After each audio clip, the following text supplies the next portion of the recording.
Jenoside yakorewe Abatutsi mu 1994 ni Jenoside yakorewe Abatutsi mu 1994 mu gihugu cy'u Rwanda.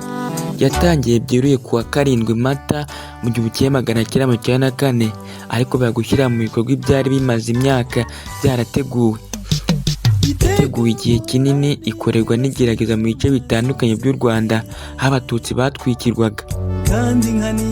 Muri Mutarama mu 1991 ubwo inkotanyi zafashe umujyi wa Ruhengeri urwitwazo rw'icwa ry'Abatutsi babita ko ari ibyitso by'inkotanyi. Mu 1992 hatanzwe imbunda za grenade mu nterahamwe. Ahangaha Perezida Habyarimana yategetse ko haturanya abasore b'intwari muri MRND maze bagahabwa imbunda zo kujya bahangana na opozisiyo. Icyo gihe hatanzwe intwaro zirenga 300. Mu 1992 muri Mutarama nabwo hashinzwe ikinyamakuru cyitwaga Kangura cyari gishamikiye kuri MRND kikaburwa na Robert Kajuga wari umuyobozi w'interahamwe ku rwego rw'igihugu. Ikinyamakuru hamwe n'ibyitwaga Kangura, Kamarampaka, La Medaille, Nyiramacibiri, Eco de Mille Collines, Umurwanashyaka RTRM n'ibindi kiri mu byakwirakwije urwango n'ubukangurambaga bwa Jenoside. Muri Mutarama 1993 Tebonese Bagosora yatangaje ko agiye gutegura imperuka y'Abatutsi. Itariki ya 9 Mutarama 1993 ni itariki idakwiye kwibagira amateka ya Jenoside. Nibwo Arusha muri Tanzania hari hamaze gusinywa igice cy'amasezerano ya Arusha kirebana no kugabana ubutegetsi. Colonel Bagosora wari muri iyo nama ariko atemera ibyayivuyemo yasohotse arakaye avuga aya magambo: "Ndatashye ngiye gutegura imperuka." Iki gihe yakoresheje ijambo ry'Igifaransa apocalypse.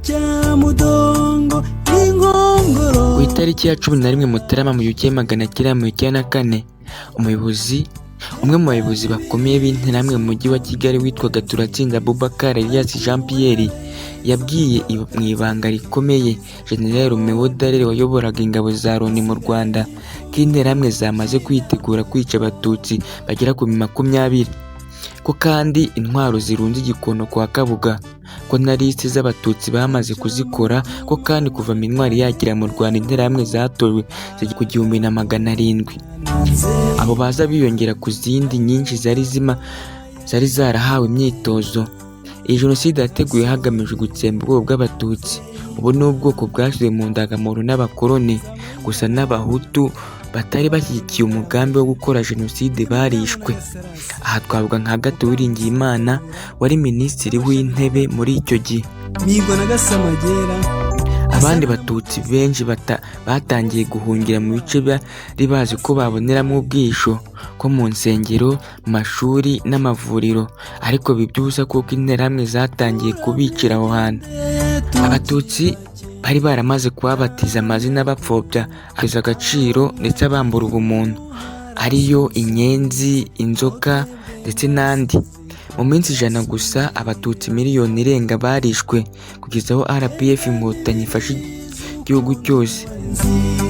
Warutuwe na beza warutatswe n'ibyiza uko n'ubundi aho inkotanyi zarwanaga muri iyi minsi 100 yose zarwanaga no gufata igihugu, ari nako bagerageza kwihuta ngo barukore Abatutsi barimo bicwa, kuko abari abasirikare ba RPF inkotanyi bari bahawe amabwiriza n'umuyobozi w'urugamba Paul Kagame.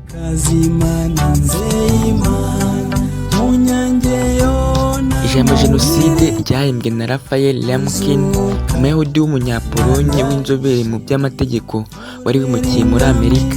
Yari arimo agerageza kwerekana igerageza ry'Abanazi bo mu Budage ryari rimariye ku icuma Abayahudi n'Abanyaromani y'i Burayi. Iki gisobanuro rero cyemejwe neza imyaka 4 nyuma n'umuryango w'abibumbye muri Convention yo gukumira no guhana icyaha cya Jenoside yo mu 1948 ikaba yariswe Convention ya Jenoside.